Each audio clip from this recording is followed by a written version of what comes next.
Assalamualaikum warahmatullahi wabarakatuh. Saya Alvina Alfilianti, NIM 205221253. Saya dari Akuntansi Syariah 3G. Di sini saya akan memaparkan materi tentang pemikiran kalam al-irsyad. Latar belakang pemikiran al-irsyad. Pada bulan Rabiul Awal 1329, bulan Maret 1911 Masehi, datanglah misi pengajar pertama dari Mekah untuk memperkuat staf pengantar pada sekolah-sekolah Jami'at Khair. Mereka adalah Syekh Ahmad Ash-Shorhoti Al-Anshari, seorang alim yang terkenal dalam Islam. Beberapa tahun kemudian meninggalkan Jami'at Khair, tepatnya awal tahun 1914, dan mendirikan gerakan agama bernama Al-Islah wal Irsyad dengan haluan mengadakan pembaruan dalam Islam atau reformasi. Perkumpulan tersebut dikenal Al-Irsyad yang terdiri dari golongan-golongan Arab yang bukan golongan Alwi. Al-Irsyad adalah pecahan dari golongan atau organisasi Jami'at Khair yang lahir akibat terjadinya suatu perpecahan antara golongan Ningrat atau Arab dengan golongan Arab yang demokratis, ketegangan antara golongan Syiyid dengan golongan bukan Syiyid di Indonesia ketika fatwa yang dikeluarkan oleh Ahmad Shorhoti di Solo, sebagaimana fatwa yang dikeluarkan Rasyid Ridho dari majalah Al-Manar Khairo yang mengemukakan bahwa perkawinan antara seorang Islam bukan Syiyid dengan Syarifah adalah jaiz. Sejarah berdirinya Al-Irsyad. Masa baru Islam dimulai pada abad ke-18 yang ditandai dengan munculnya gerakan Wahabi yang dipelopori oleh Muhammad ibnu Abdul Wahab. Tujuan gerakan ini adalah memurnikan agama Islam dari segala bentuk bid'ah. Gerakan Wahabi ini merupakan gerakan reformasi yang bercorak lama. Gerakan yang Wahabi ini perbarui kenegaraan yang mayoritas Islam seperti Mesir, Turki, Iran, India, dan Pakistan. Setelah Abdul Wahab juga terdapat tokoh pembaruan Islam seperti Jamaluddin Al-Afghani dan Muhammad Abduh. Gerakan pembaruan yang mereka bawa juga berpengaruh di Indonesia. Dalam gerakan reformasi sendiri memiliki beberapa kecenderungan, yaitu yang pertama, kecenderungan untuk mempertahankan sistem-sistem permulaan Islam sebagai sistem yang dianggap paling benar setelah dibersihkan dari bid'ah. 2. Berusaha membangkitkan Islam berlandaskan ajaran yang benar yang dapat disesuaikan dengan perkembangan masa kini dalam segi agama, kesusilaan, dan kemasyarakatan. Yang ketiga, berpegang teguh pada dasar agama dan tidak menutup pada pandangan-pandangan baru yang datangnya dari barat.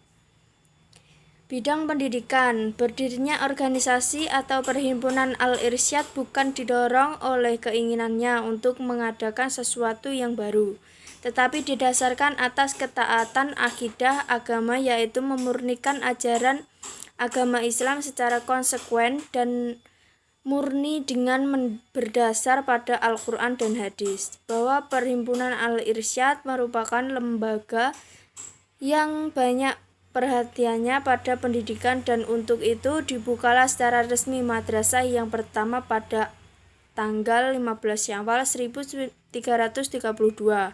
atau bertepatan dengan hari Ahad 6 September 1914. dengan nama Madrasah Al-Irsyad Al-Islamiyah di bawah pimpinan Syekh Ahmad Surhoti di rumah tempat tinggalnya.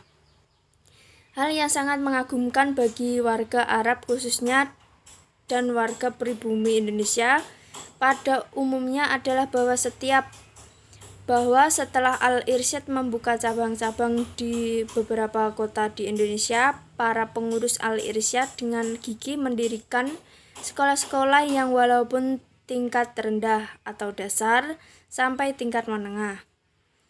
Jakarta merupakan tempat berdirinya Al-Irsyad. Banyak didapatkan sekolah Al-Irsyad yang pada umumnya lebih banyak jenisnya, sekolah-sekolah tinggi dasar, sekolah guru.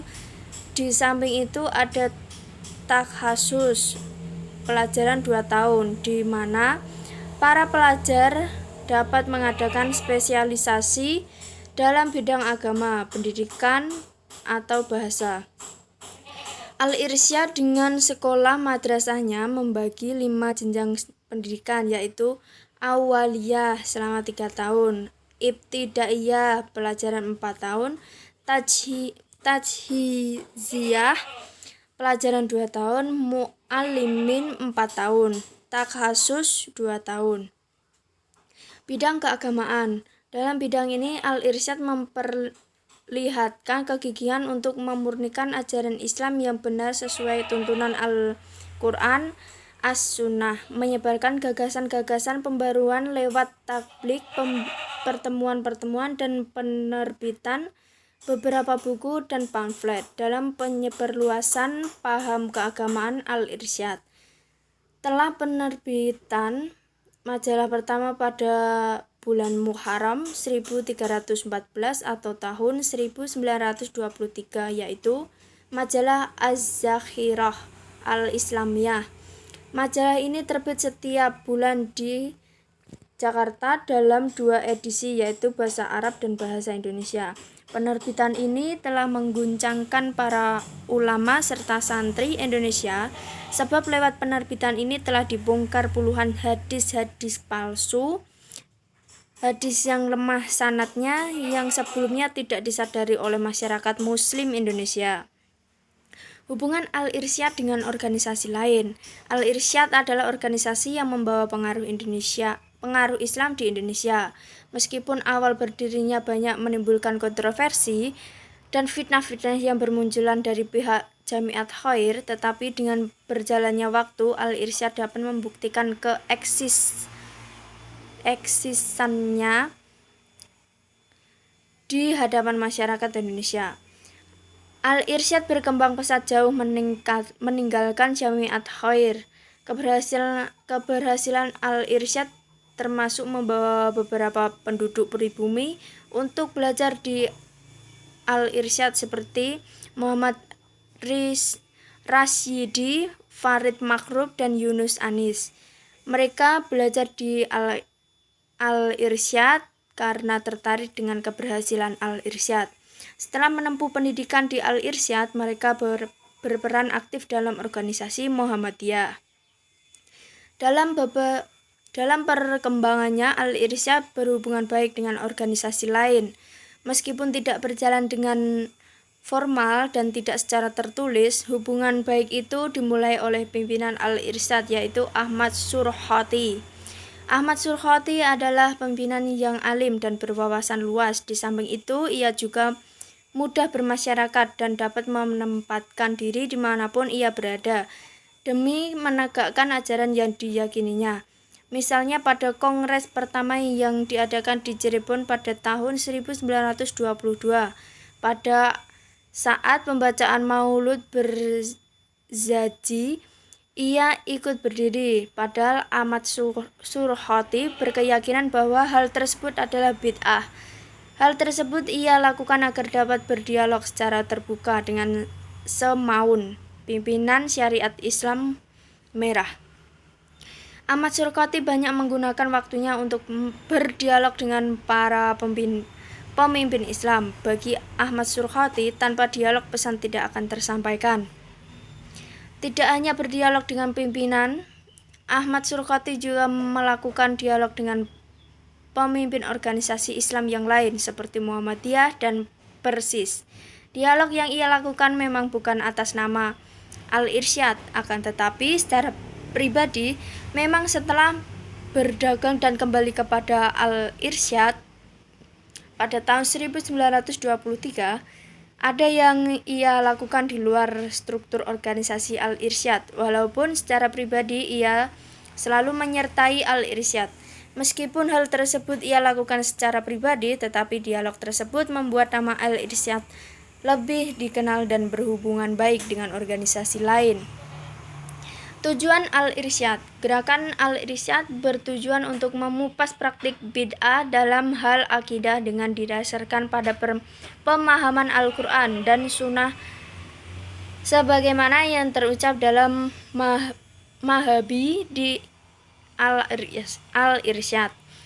Prinsip pokok awal gerakan Al-Irsyad ini juga bertujuan untuk mewujudkan kesetaraan dalam kehidupan sesama muslim berdasar pemahaman yang bersumber dari Al-Quran dan Sunnah. Syekh Ahmad Surhati dapat menciptakan pengaruh pada warga yang membentuk ideologi sebagai dasar pedoman dalam pergerakannya yang disebut dengan Mahabi.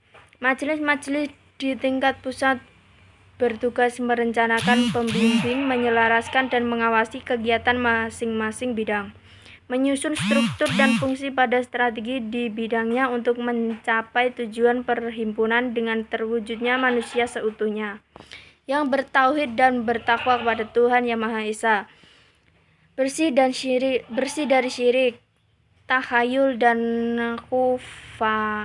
khurafat, berakhlak mulia, bertanggung jawab terhadap terwujudnya masyarakat yang adil dan makmur. Organisasi Al-Irsyad sebagai agen perubahan sosial yang berkembang dalam permasyarakatan mengevaluasi terus-menerus perkembangan struktur dan fungsi Al-Irsyad. Hal ini diperlihatkan melalui perkembangan melalui konteks sosial yang mempengaruhi perubahan sosial pada masyarakat Arab. Konteks yang berkembang tersebut menunjukkan relasi kuasa pendidikan, dakwah, dan sosial dalam wacana yang berusaha menafsirkan Al-Irsyad sebagai sebuah perubahan yang memuat kebenaran-kebenaran dalam wacana yang dimunculkan. Sekian presentasi dari saya. Terima kasih. Wassalamualaikum warahmatullahi wabarakatuh.